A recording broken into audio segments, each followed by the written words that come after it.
Big developments today with the Health Minister Dr. Zweli Mkhize being placed on special leave in the wake of those damning allegations of corruption in the Digital Vibes Communications contract.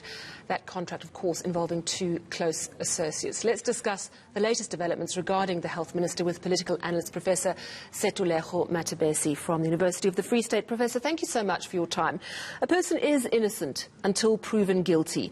The SIU probe is not complete, but surely this must be a devastating blow to the minister. Hi, good afternoon, Sally, and good afternoon to South Africans.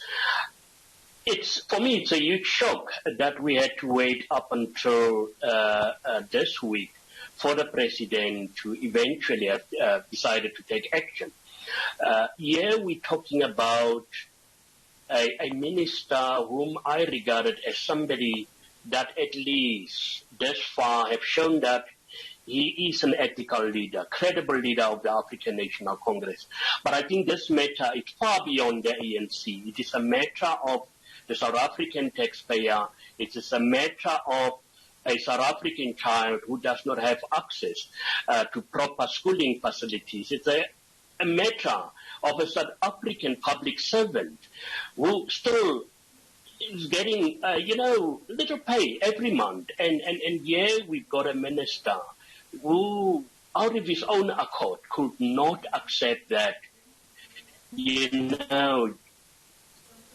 without being forced. Let me just take a step aside up until this matter has been investigated. It's very unfortunate that we find ourselves in this situation, but I strongly believe that we have come full circle with the whole issue of corruption, and it's only up until South Africans with some NGOs which have played a very significant role in putting pressure on the government and on the president that we will see at least some action. Why is the Deputy Minister, Joe Partler, not standing in for him? This is something we've been discussing in our newsroom. Why not put the Deputy Minister in for him? Surely that's exactly what a Deputy Minister is for. Why would the President haul in the Tourism Minister to stand in his place? Well, sometimes people will say no, but we should not even talk about politics. These are politicians and whatever decision. But a few weeks ago, I said, well, the president is taking a right decision to say, let the SIU investigate this.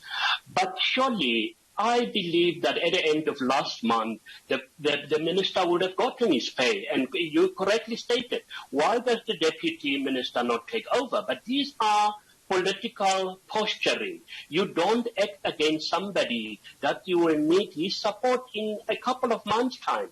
The ANC is on the verge of an elective conference. And it's all this political masquerading that at the end of the day puts the South African citizens at a disadvantage. This is not a matter for the ANC to decide, waiting for days for the Integrity Committee of the African National Congress. The minister is a public servant. The president should have acted a long time ago.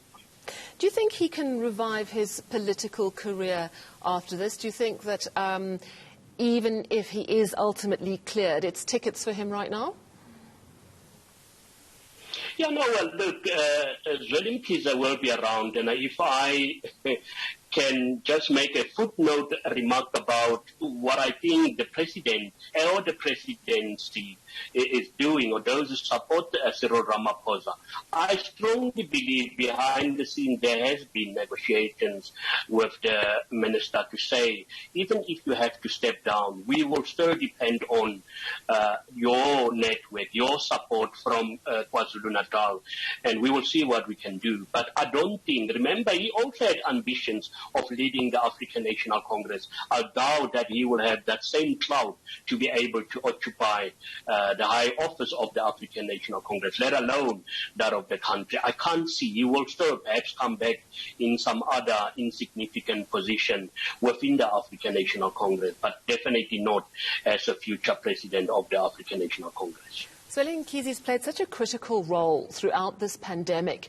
He has been lauded as someone who's been open in his communication, has spoken frequently to the South African public, and has in many ways sort of guided us along a path that no one knew where it was heading with COVID-19.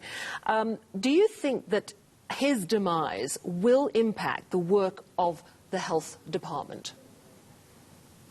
No, I don't think so. I'm somebody who have always said we've got a very bloated governance structure. If you look at, our governance structures in South Africa, our systems in South Africa. So surely you've got a deputy, you've got an HOD of the department.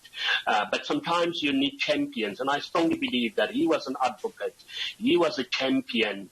And that's why we find ourselves in this, obviously, I would say, not such a precarious situation in terms of fighting this COVID pandemic. But at the end of the day, we cannot use that as an excuse. If somebody, such serious allegations against an individual, irrespective of who he is, action should have been taken. But I strongly believe that it will be a huge dent on our efforts to fight the COVID-19 pandemic. But I strongly also believe that government has enough resources and manpower to be able to take the baton over from the Minister Mkhize. Well, thank you very much for chatting to us this evening. That was Professor Sethulego Matebesi from the University of the Free State. Let's stay